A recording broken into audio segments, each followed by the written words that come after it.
Put all the cool kids in one room, I see. That's nice. Absolutely. Okay. All right. Sorry, I just wanted to send a quick reminder to Avery to don't forget to record. All right. Okay, group. Thank you so much. So this is our breakout session. So the agenda topic is what makes a successful debate for a voter. This is your time as members to just converse back and forth with each other. I'm not a member, I'm simply just staff, so I'll be helping to facilitate your discussion, but I won't be offering, and I'm here to answer questions as well too if you have those.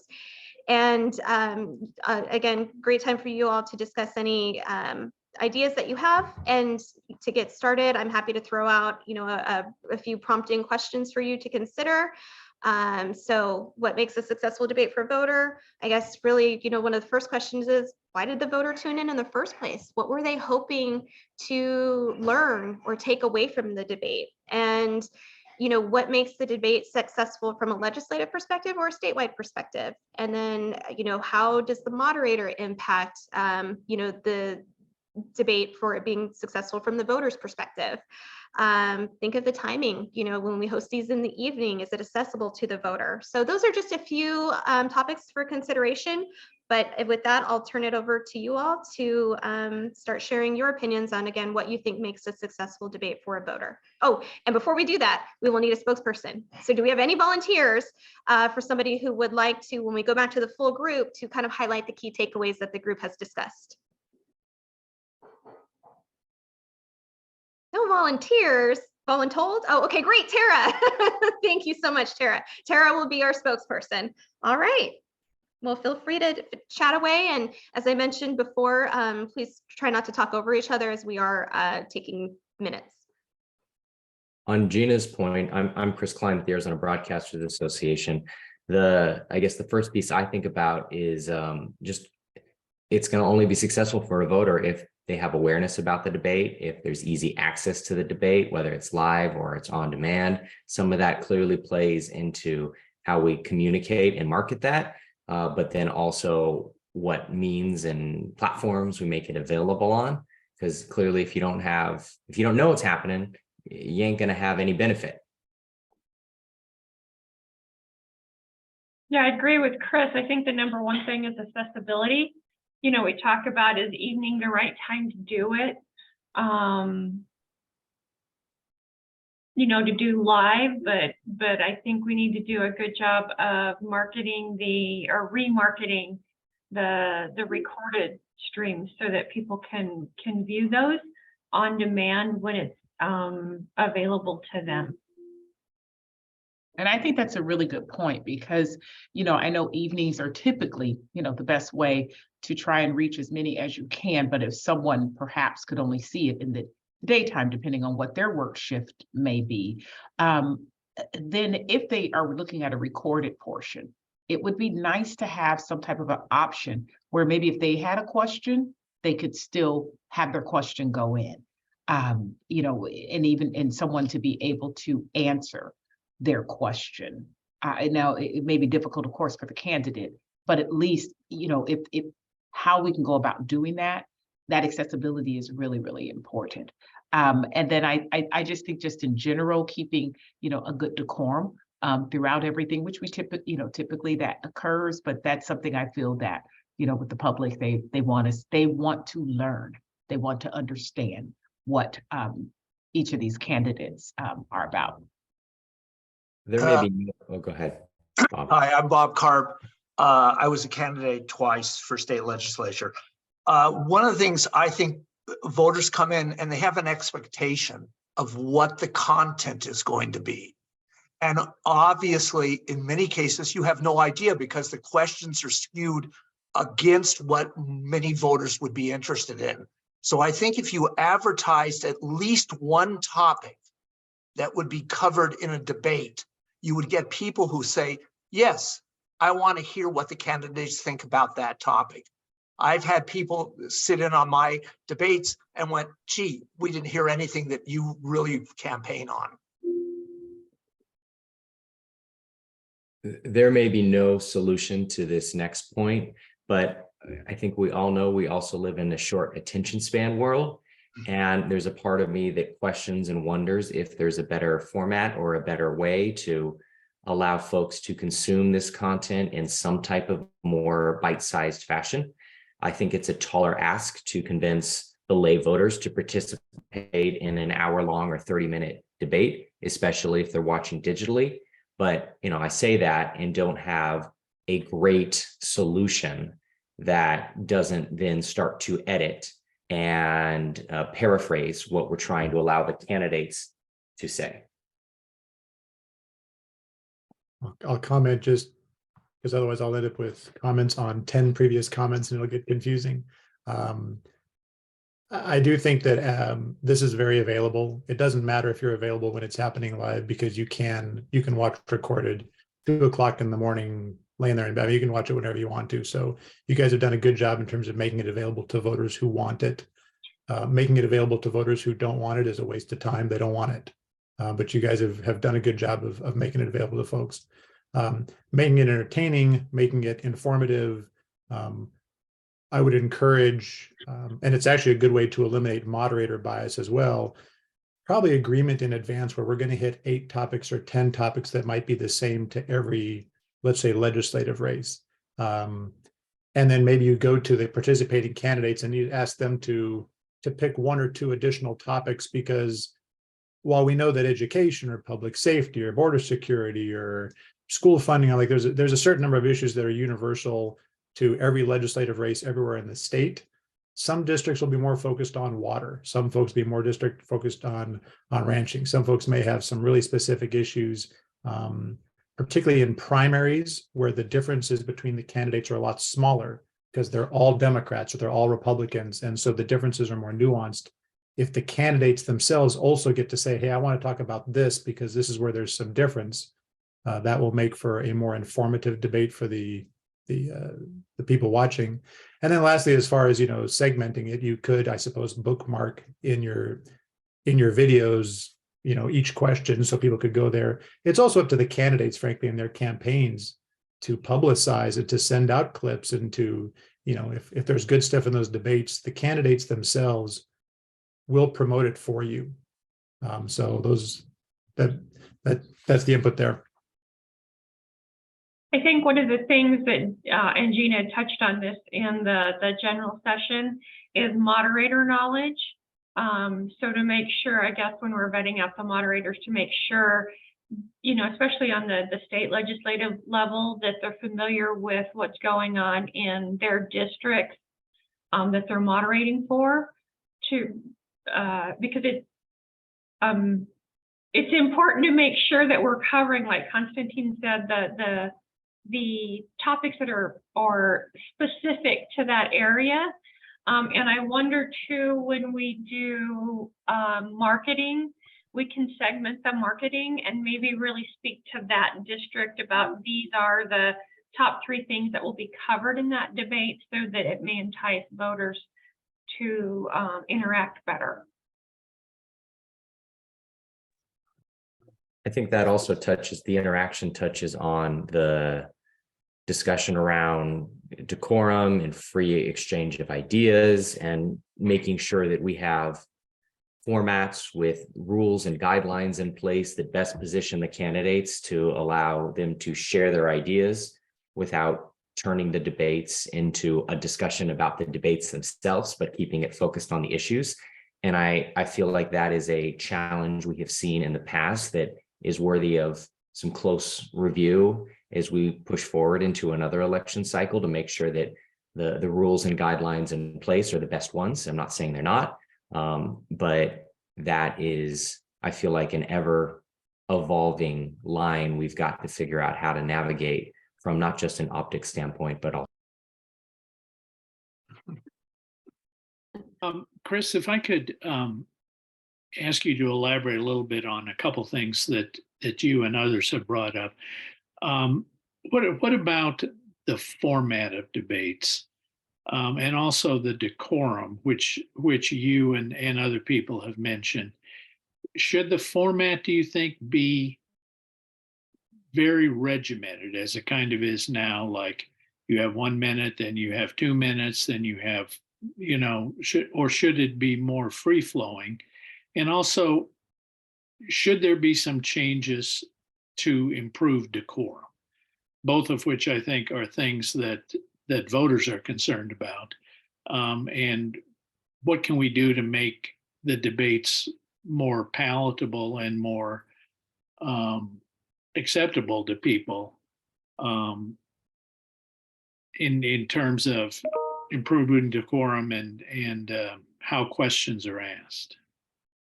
Well, speaking first, just for broadcasters and in the world I represent, our goal, much like clean elections, is to make sure that these debates focus on voter education.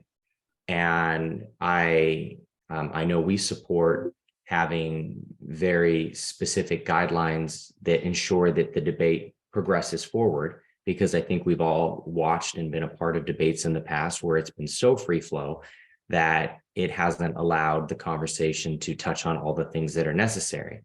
I think the other challenge with being super free flow is it creates an easy scenario where a moderator can be perceived as biased, even if they're not, simply because they're trying to cut off a discussion or move to another topic.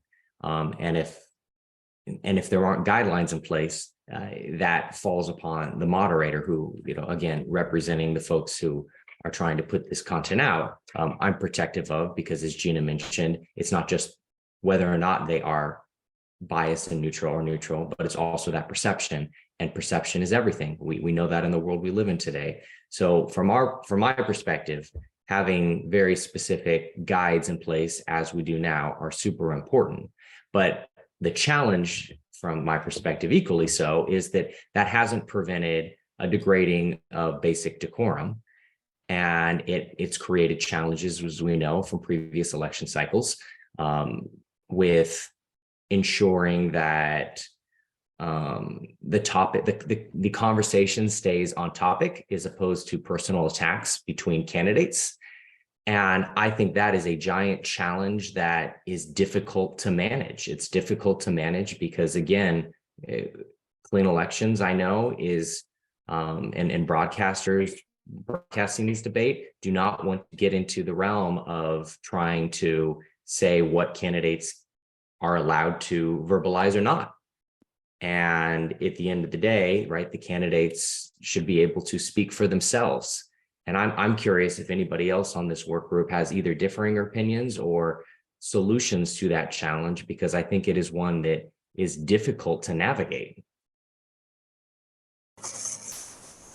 Constantine here again. I don't know if it's necessarily a solution or maybe just good news, which is to perhaps relax and just let it happen, because in a debate where a candidate is engaged in name calling, that will reveal to voters more than his answer to school funding or to public safety or to whatever, and how the other candidates respond to the name calling can often be very revealing to the voters as well. So, if you do have a regimented, in terms of we're going to hit these 8 topics, you know what they are, and you each picked a topic, and that's our total of 10.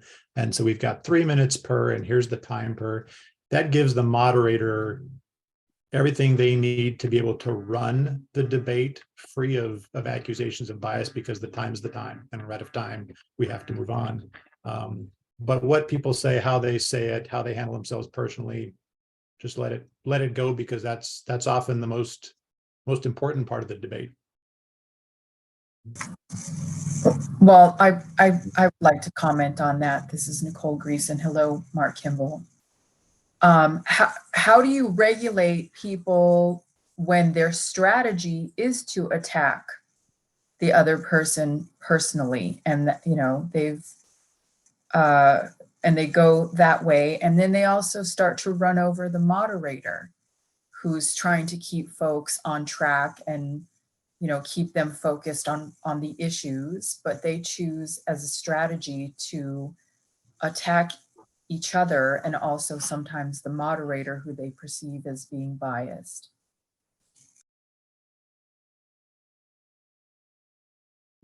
I don't have the answer for that, but I was just wondering, I don't know how much time we have left, but what I've been doing is using the town hall recorder model, and I have kind of a statement summarizing what everyone has said, if you want me to read it out and comment on that, who's ever kind of in charge. And just to clarify, we have about 5 minutes left. Would you all like for me to read this out and see if this captures the discussion? Okay. To be successful, a debate needs to be accessible to voters, both in timing and the platform used. This might, for example, include recording the debate and remarketing it or making it available on demand. The debate should also allow interaction with voters in a way that is respectful and informative. Decorum is important, as is having moderators who have knowledge of issues specific to the geographic region. We should create environments that allow the voters to learn and that, sorry, I'm trying to read my own handwriting, that allows the voters to learn and that tries to make it entertaining and informative. Communication and advertising are important, including information about the topics that will be discussed. We should consider alternative formats that allow voters to participate or to receive information in smaller segments or bite-sized formats, while also being mindful that the debates need to focus on voter education. It can be challenging to find the best balance that allows for an engaging discussion that also allows for the moderator to control decorum. Having clear rules ahead of time helps. Nonetheless, it is a difficult challenge to keep candidates from making personal attacks while also ensuring that the moderator appears unbiased.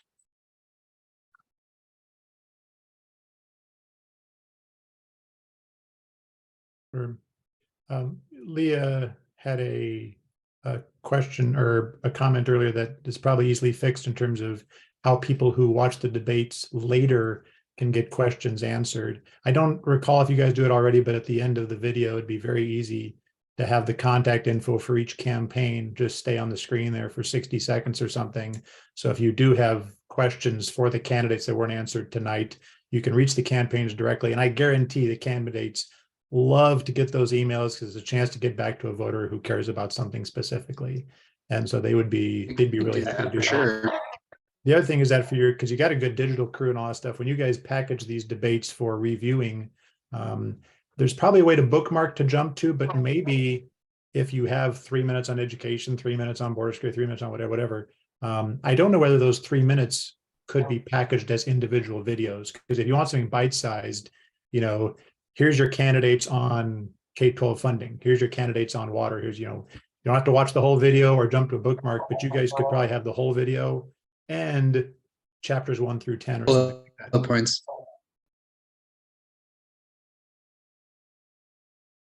Where do we go?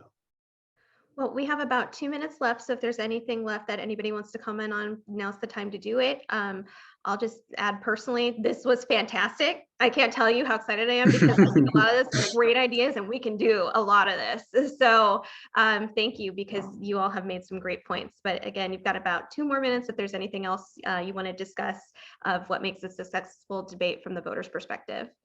Just from a thematic standpoint, Constantine, I love the idea of the email addresses at the end of these videos or these debates or some type of connection, because it gets us back to the core, which is about connecting the voters directly with the candidates and removing as many middle tiers as possible. And what better way to do that than literally to connect the two sides? Yeah, I agree with that. And I think that's something really important, because even if you're live at the debate, you may think of something else. I mean, how do you honestly continue the engagement? And that will help people really, just get more involved in general, I feel, if they can have that personal connect. So I think that's a really good idea with it. Folks want questions. They want their questions answered. They want to know.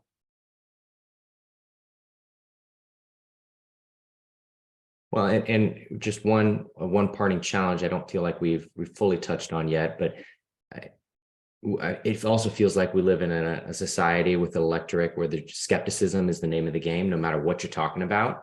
And so anything that these debates can do to reduce skepticism and be open and transparent, which I know they are, but creative ideas that can further that process, I feel like work in our favor as well. A few more minutes. Yeah. We lost it. And I'm sorry, just a quick technical question before Chairman Kimball pulls us back together. Kathy, just want to make sure, so we're still good with recording, and since we're back in the main session, are we live streaming to YouTube? So when we are in breakout rooms, Right.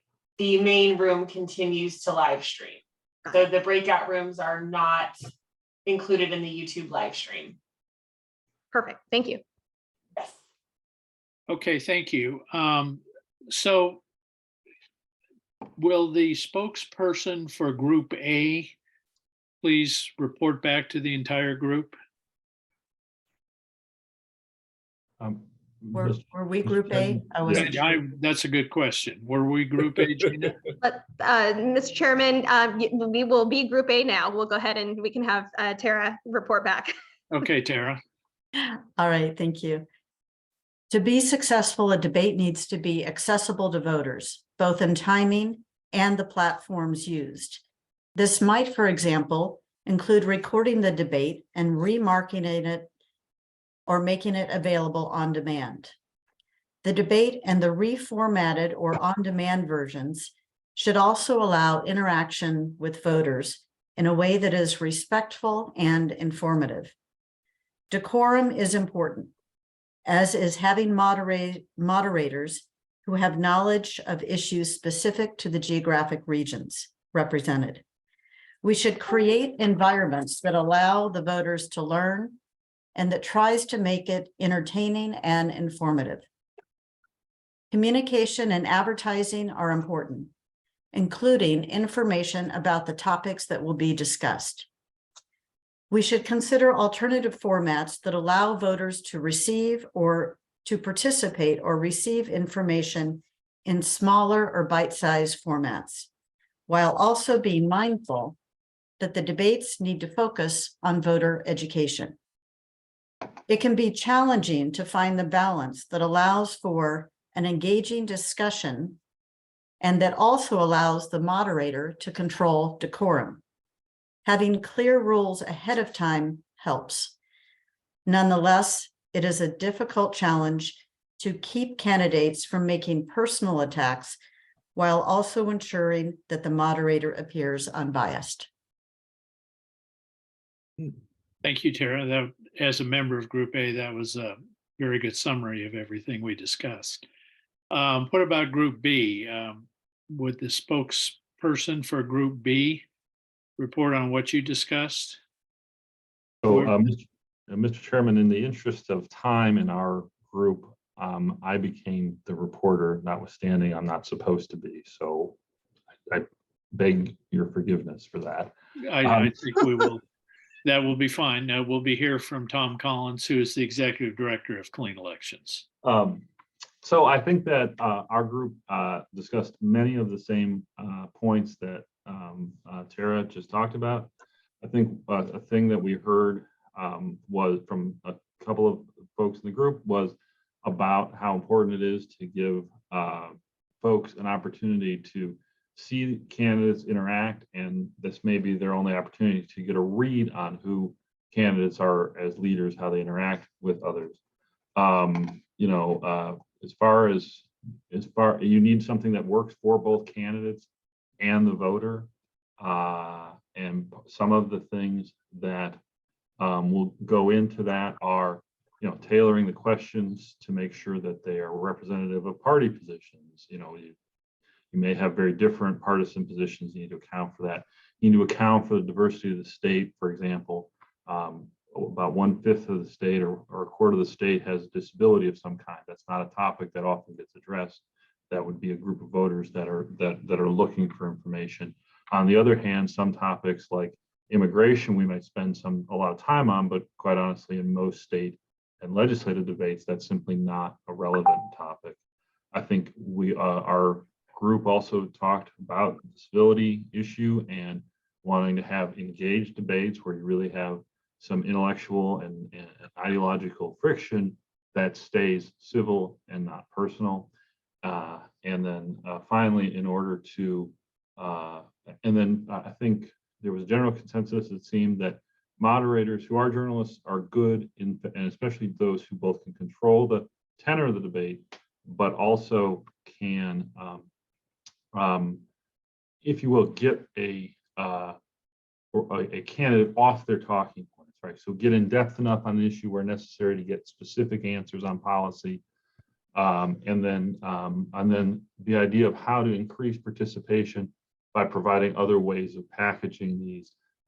Two of our members mentioned specifically how we might be able to take clips from debates, how we might be able to make sure those get distributed more broadly in a way where a person who might not have the time to sit through a larger debate, a longer debate, can get access to that information.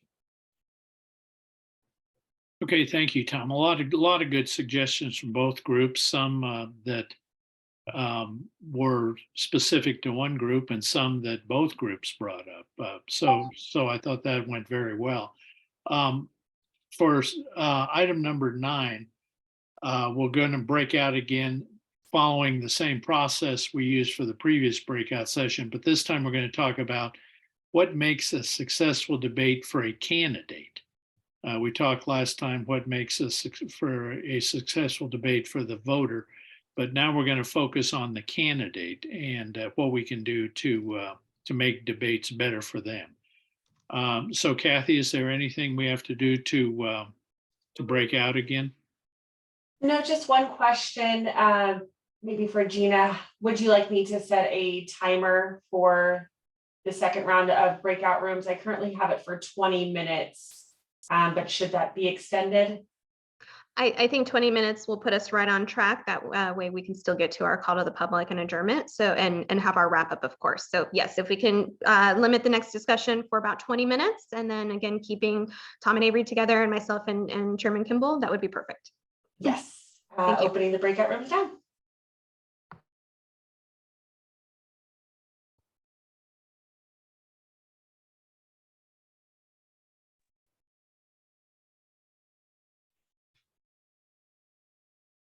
All right.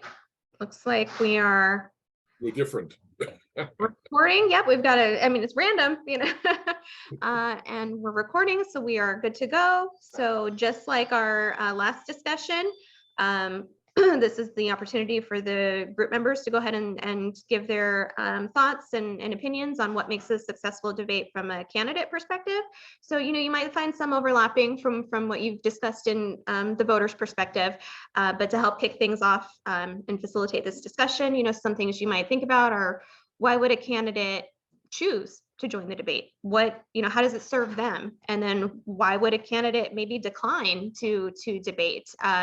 So, and when they do participate in the debate, how do they walk away from that debate feeling that, you know, it was a fair experience and that they were really able to communicate with the voters in their district, or if it's statewide, you know, what made them feel good about participating in that debate? And, you know, of course, leaving them with wanting to do it again if they run again. So those are just a few discussions to help you kick things off, but we'll turn it over to the group members. So Bob? Yeah, I first thing off, I think you should develop a clean elections toolkit for candidates. Excuse me, if I could interrupt, I think we need to pick a spokesperson. Oh, Thank you. I forgot about that. Thank you, Chairman Kimball. Well, Bob, you spoke first. no.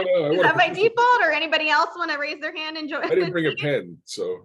I sat on my hands the first time, so I'll step up this time. Perfect. Okay, thank you. Now that I've seen how it's done. Okay.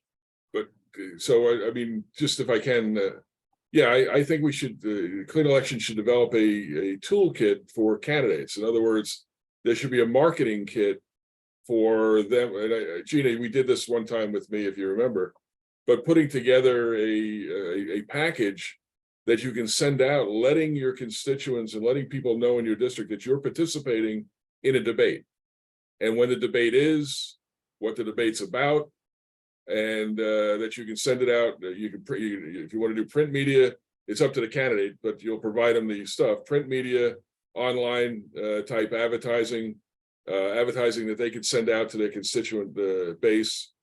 I think that's how you get people enthusiastic about the debate and get the candidate potentially to participate as well. So that's just one of my thoughts. That just kind of went along with one of the questions I asked earlier about what was the level of now participation from individuals that come in and view the various debates. Because as a candidate, number one, the time is very valuable. So you want to make sure that if you're going to be at any platform, you're reaching as many people as possible. So how the commission can work hand in hand with that in order to garner the amount of attendance that's needed. I know it's improved over time, especially, early on, because when you move further down the ballot, a lot of times folks, of course, will be there for, governor and congressional and all that. But as you move down the ballot to legislators, and you still want to make sure it's getting out there. So, on the lines of what you're saying, Bob, and nice to see you again there. But when you're looking at how in the world can this conversation be maximized on those smaller levels, because the local levels are very, very important, and how you get it out there to people. And the candidates want to make sure that it's going to be a robust experience. Also, very organized, very succinct, nice and clear, things like a toolkit that sounds really good, so you know exactly what to expect. There are no surprises. Yeah, I just wanted to mention, when I did that, I think we had 660 viewers that night. That's good. Which was a great number. Mm-hmm. Could have been because you were debating too, Bob. But... Well, no, but I sent it out to a mass group, but it was a nice, sharp, clean package. It was well done. Clean Elections gave it to me. It was who, what, when, where, whys, and hows. And it wasn't anything, and it turned out a lot of people to watch. Nice.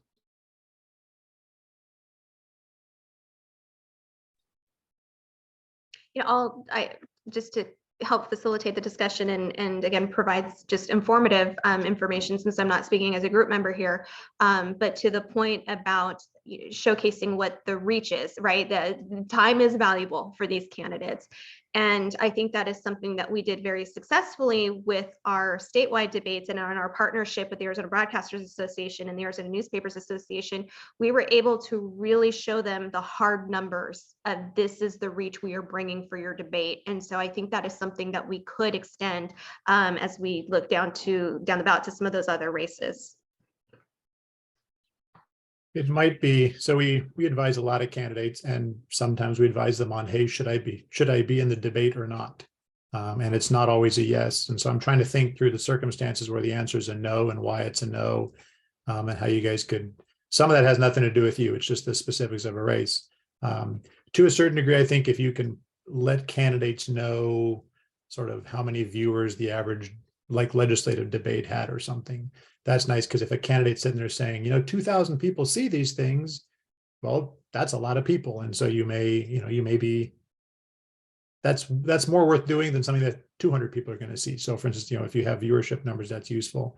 A candidate will participate in a debate if they think it's going to reach a lot of voters, if it's going to provide an opportunity to make their case. So the format's kind of important.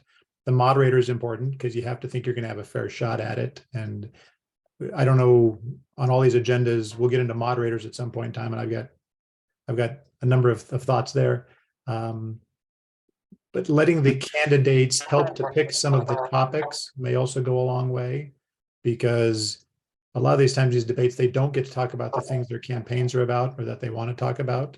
And so if the candidates have some input, again, if here are 6 or 8 topics that every legislative candidate's debating, plus 2 from you and 2 from your opponent, or 1 from each of the 4 of you, or something like that, so that you're going to get a chance to get into your sweet spot. We love topic like questions that are native to that topic especially in the area too. Yeah. So allowing the candidates to have some input into the topics. They don't get to write the questions, but at least they could pick the topic, and that will give them a chance to give the answer they want. Those might all be some things that would make it more attractive.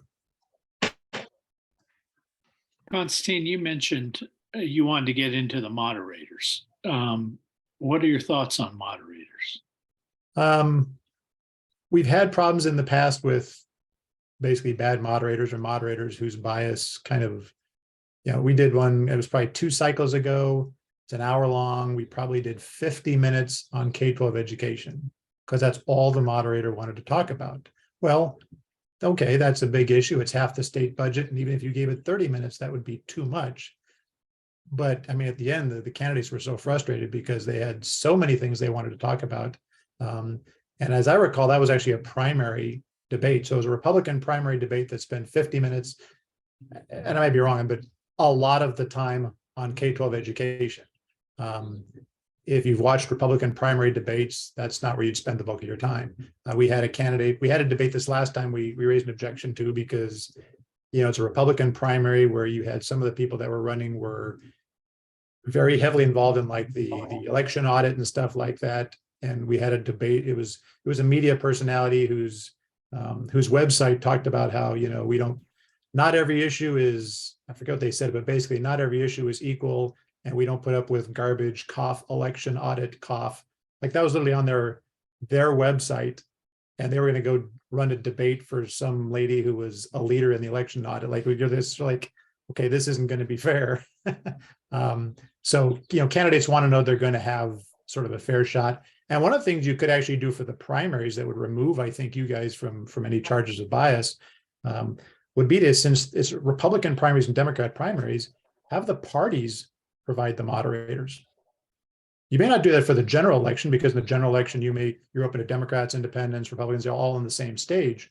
But if the Democrats are picking the Democrat moderators and the Republicans pick the Republican moderators, they can't really accuse you of bias anymore.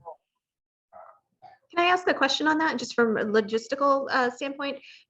Do the parties, though, if that's an option to consider, do the parties themselves though endorse their candidates in the Not primary? in the primary. Not in the the primary? primaries, no. Okay. And it'd be incumbent on them to find people who, you could use former lawmakers, you could use whatever. And obviously as a party, you'd pick somebody who hasn't endorsed somebody in that race. Like the party is going to be really careful about not wanting to look biased in a primary because they're going to hear from their activists and they're elected by their activists and they're responsive to their activists. So the parties are really going to want to look like they've picked somebody neutral. The parties can also work with the candidates and say, hey, we've got these 3 people who, like, if we turn it over to them, I also think that increases the chances that candidates participate because now you can't skip the debate on the basis of moderator bias. Like, oh, these debates are all rigged. Well, if your state party chairman or whatever is picking the moderator, you can't use that as, I suppose some people. Or integration. But it looks bad. So. I wanted to follow up both with Bob and Chris from a media standpoint. Do you think moderators should be from the media?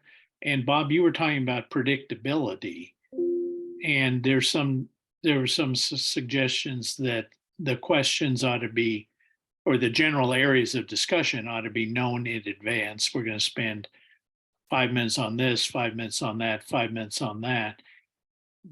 Would that lead itself to someone not in the media because it's not going to be as much of a free-flowing discussion? I mean, from my vantage point, the one thing I think about as it relates to picking from the parties is the independent factor. I know that, right, independents, they can choose to vote in a primary, but I do worry about the perception of bias if we have moderators that are coming from spheres that might not have that neutral perspective. I also think about, and I understand, I think the idea is really interesting, but I'm also thinking about how do we find people that might come from those prospective parties that also have experience with moderating debates and have experience with managing that process from a from a media perspective, but maybe they're out there, and those are people that have transitioned onto the party side. I have yellow flags, not red flags. And agreed. And the good news is that you guys are talking about one debate you do during the year. Let's figure out who's moderating all the other debates that the candidates are participating in, because those are generally run by party groups, the party themselves, Republican Women's Club of Mahat. So there are actually probably a lot of experienced moderators out there that we don't even know about, who are partisan, but may have experience. Yeah, well, I guess it creates another challenge for clean elections, because in the primary, don't you generally put both parties together? That would be something that would have to go hand in hand. If we were going to look at partisan moderators, we would have to, I don't see another way around it. We would have to split up the debates. Have So to that bifurcate them more. I think Yeah. it's a great idea, by the way, to separate them, because it's truly what they're running for. They're running for the designation of their party. At that point, come the general election, they're running for the office. Aren't they already separate in the primary? No, the primary, they're not separated. Don't they keep them together? we host debates by district. So legislative district 15, you've got House and Senate, R's and D's, all in the same 1 hour debate. Then Yeah, I would and- definitely recommend splitting them. No, I think that, and that would create a greater participation, quite candidly, amongst the parties themselves. And then when it comes to a general election, they'd be looking more forward to a debate against each party. For the audience as well. I mean, if I'm Yeah, a that's what I'm primary saying, voter, yeah. if I'm a Make a Democratic bigger primary contrast. voter, watching the Republican primary debate does me no good. I'm not even allowed, legally, I can't even vote in that primary. Right. But if I am an independent voter, it creates one-stop shopping for me to pick somebody too, True. just to add the third wheel to the equation. Yeah, and the issues are focused. There's 4 wheels with the parties now. Sorry.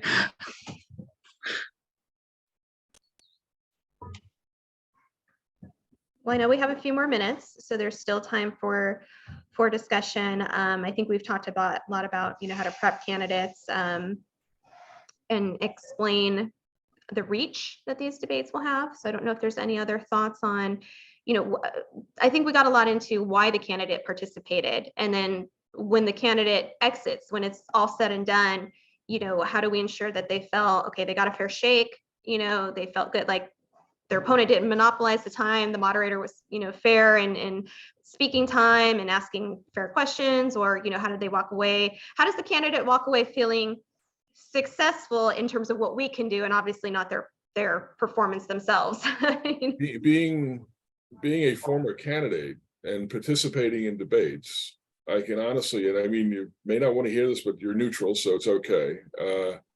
I didn't feel entirely good about them when I was done with them, not from the standpoint that I didn't do well. It was from the standpoint that I didn't get enough time. When there were 7 other people, it didn't give me time. It just didn't give me time, and I don't think the issues were able to be vetted or to come out.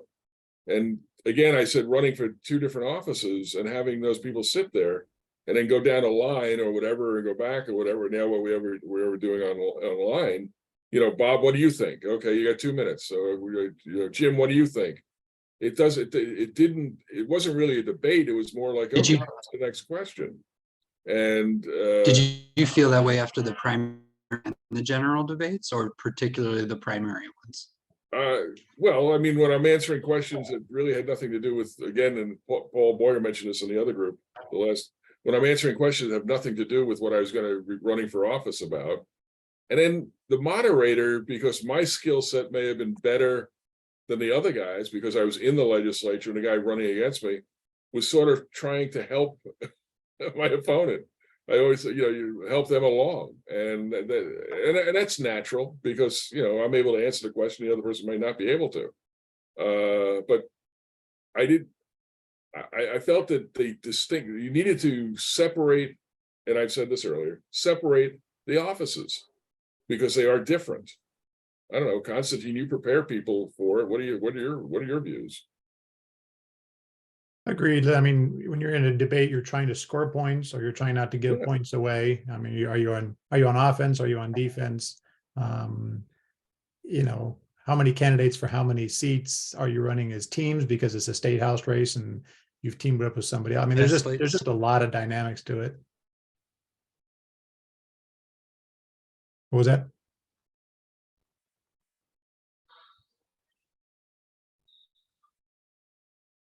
How much time do we have? And do you guys want me to summarize what I think we have, so you guys can tell me if I'm missing something? Go for it. I think we Go have for about it. 2 minutes. Okay. Basically, we're trying to figure out how to make it rewarding for candidates. Can Clean Elections package the finished product in such a way that candidates can share it after the fact and before the fact? So promotional materials that are shareable to encourage attendee or viewers, or finished products afterwards. The goal is to increase the number of viewers, because the more people watching, the more people that will watch it, the more valuable it is to candidates, the more likely they are to participate. Clean Elections should let candidates know how many viewers watched previous debates as a way of encouraging candidates to participate, so they know that there's not 18 people that are going to see this, but 1,800 people that are going to see this. Letting the candidates know the topics in advance, or at least most of the topics in advance, helps them to know that the topics they want to talk about will be discussed.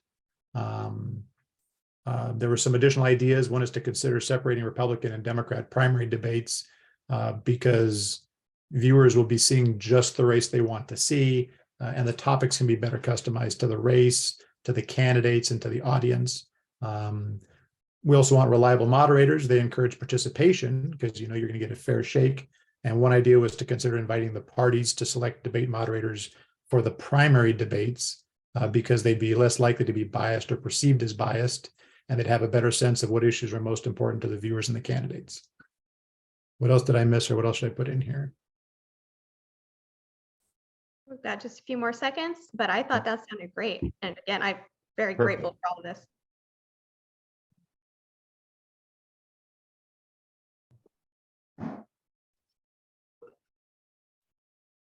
Yes. Okay, are we all back together now? Okay, can we hear from the spokesperson for Group A, and for purposes of making this clear, Tom, is that you again? Oh, yeah, except I foisted this on Tara. Oh, okay. Terry. Thanks for that, Tom. Well, I mean, if you'd like me to do it, I'm happy. I took notes. No, it's okay. I got it. Candidates often decline to participate in debates, citing the perceived bias of the moderator. They also say there is little to gain and much to lose by attending a Clean Elections debate, especially if they say the wrong thing and it's taped. Candidates need to feel that they will get a fair shake with an impartial and fair moderator, and that the debate will make a difference to their race.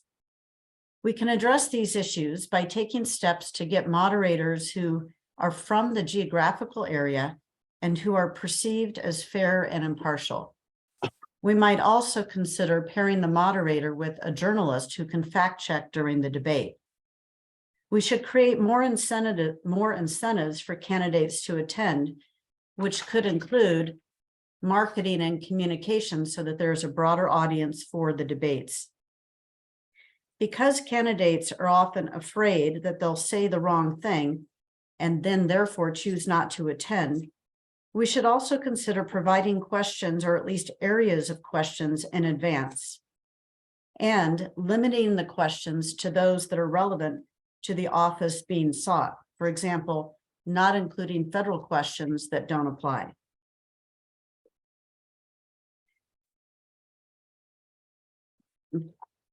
I have one more note to make. Last one, here it is. It is also important for candidates to realize that the purpose of the debate is also for them to learn. I think that's a good point. Tom, I don't know if you had anything else you wanted to add from your notes. He's a good boy. He's a good boy. Let's see. Expecting that after my presentation. No, I think that about it. I think that you know, we're in, candidates are making choices about where they want to spend their time, and then, you know, and then trying to get some check on it is important. So I don't think I have anything else to add. Okay, thank you. And Constantine, you were the spokesperson for the other group. Yes, I was our group's Tara. She set the example the first time through. So the goal is, you know, how to make this more rewarding for candidates. The goal should be to increase the number of viewers, because that makes it more valuable. A debate with 20 people watching it isn't worth going to. A debate with 2,000 people obviously is. And so the questions were, could Clean Elections package promotional materials to the candidates in advance so that the candidates themselves could promote the debates to their audiences? And could Clean Elections package the finished product in a way that candidates could share it, which comes back to our earlier things of, hey, here's the whole debate, or here's, you know, the 8 different topics broken out in a way that's more bite-sized and palatable for today's social media. Clean Elections, when they're inviting candidates, would be helped by letting candidates know how many previous viewers were watching older debates, so candidates can have a sense of the value ahead of time. Letting candidates know the topics in advance, or at least a certain number of the topics in advance, helps candidates to know that the topics they want to talk about will be discussed, which is another reason to participate. We had some additional ideas. One would be to separate the Republican and Democratic primary debates, again, because viewers are generally looking at 2 entirely different races, and it helps them know that, you know, we can customize the topics to the race, to the candidates, to the audience, and produce a better product. Reliable moderators. I guess you guys spend a lot of time on moderators. We also talked about the fact that they need to be reliable as a way of encouraging participation. And one idea was to invite the political parties themselves to select debate moderators for the primary debates, because they'd be less likely to be biased or perceived as biased or to be attacked as biased. They would also have a better sense for what issues are important to the viewers and the candidates in that party, because it's their party. That was it for Group B. Okay, thank you very much. Some interesting suggestions from both groups. Some overlap, but also a lot of differing viewpoints. Before we move on to public comment, Rod McLeod submitted a question on the chat box, which through gross incompetence on my part, I neglected to ask. He wanted to ask Gina the total advertising budget. Do I have that right, Rod, for Clean Elections? Gina? Mr. Chairman, group members. So when we are in an election year, we have for the past few cycles had a budget of $1.5 million specifically for the voter education of debates, but also our voter education guide. That budget includes agency costs. So I would say maybe in both for the primary and the general. So it's not a full 1.5 million of media buys. I would say it's closer to maybe about $1.1 million in media buys. So that's historically what our budget specifically for promoting, and again, that's both debates and our voter guide in an election year. And it's like something like 95 debates. Did I get that right? Mr. Chairman, yes, Rod, that is correct. We, with both the primary and the general, 30 legislative districts, and then considering, you know, some of the discussions about possibly splitting them apart, and then also all of our statewide too, and then if we have federal, and then if this group considers local as well. So that is the budget that we have historically operated under. Thank you. Thank you. And thank you all for your time. Before we go to public comment, are there any members of the public that wish to make a comment? You may use the Zoom feature to raise your hand or come off mute. Any members of the public?